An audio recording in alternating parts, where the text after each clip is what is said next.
ရေသူမမင်းသမီးလေးသည်ကောင်းပေါ်သို့ပထမဆုံးအကြိမ်ဖြစ်ရောက်ရှိလာစဉ်တတိလစ်နေသောအမျိုးသားတအုပ်နှင့်တွေ့ဆုံခဲ့သည်ပင်ကိုအသိစိတ်အရာသူမသည်သူအားအသက်ကဲအသက်ရှူသွင်းခြင်းပြုလုပ်ပေးခဲ့သည်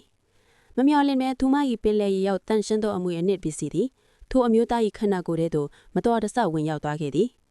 သူမသည်၎င်းကိုပြန်လည်ရယူရန်မျှော်လင့်ချက်ဖြင့်သူ့ရင်ဘတ်ကိုဖိကြည့်တော့လဲမအောင်မြင်ခဲ့ပါထိုအချိန်တွင်ထိုအမျိုးသားနိုးလာခဲ့သည်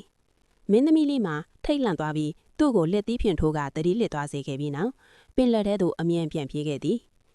ရေသူမဘီရင်မကျူးသည်တန်ရှင်းသောအမွေအနှစ်ပစ္စည်းပျောက်ဆုံးသွားကြောင်းသိရှိသောအခါ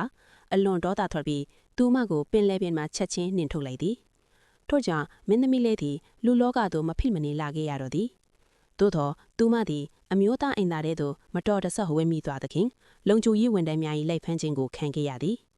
ဝန်ထမ်းများနီးကပ်လာသောအခါသူမသည်အကူအညီတောင်း၍အော်ဟစ်ခဲ့သည်သူမ၏တန့်ရှင်းသောအမွေအနှစ်ပစ္စည်းမှာထိုအမျိုးသား၏ကိုယ်ထဲသို့ရွှေ့နေသောကြောင့်ထိုအမျိုးသားမှာမင်းသမီးလေးရှိရာသို့ချက်ချင်းဆိုသလိုရောက်ရှိသွားပြီးသူမကလည်းသူ့ရင်ခွင်ထဲသို့တဲ့တဲ့ပြီးဝင်သွားခဲ့သည်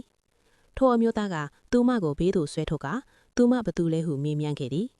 မင်းသမီးလေးမှာအမွေအနှစ်ပစ္စည်းကိုသာအာယုံဆိုင်နေသဖြင့်သူ့ခန္ဓာကိုယ်ကိုရှာဖွေကြည့်ရာသူ၏နှလုံးသားအနီးတွေ၎င်းကိုတွေ့ရှိခဲ့သို့လေဖဲ့ထုတ်၍မရခဲ့ပါ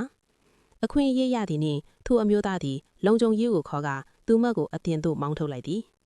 အင်ဂျီမဲဖြစ်ပြီးစိတ်ဖြတ်အားငယ်နေစဉ်လမ်းပေါ်၌ပယ်လယ်လေးအိုကြီးတကောင်နှင့်တွေ့ဆုံခဲ့သည်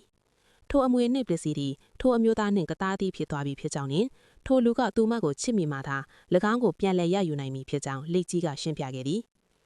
မျက်ရည်များကထိုအမျိုးသားကိုစင့်ခေါ်နိုင်သည်ဟုမင်းသမီးလေးကမှားယွင်းစွာထင်မှတ်ခဲ့သည်ဖြင့်မျက်ရည်ထွက်စေရန်ကြက်တုံနီများနှင့်မှုန့်ငင်းများကိုစားခဲ့သည်ထိုအချိန်တွင်အဝီးတနေရာမှထိုအမျိုးသားမှလည်းအကြောင်းရင်းမရှိဘဲမျက်ရည်များကျလာခဲ့သည်သို့သောမော်ပညာကအလွတ်မဖြစ်ခဲ့ပဲသူမသည်ပင်မနှွမ်းနယ်ကအိပ်ပျော်သွားခဲ့ရမှာဥထုတ်အနက်ရောင်တစ်လုံးကြောင့်ထိတ်လန့်နိုးလာခဲ့သည်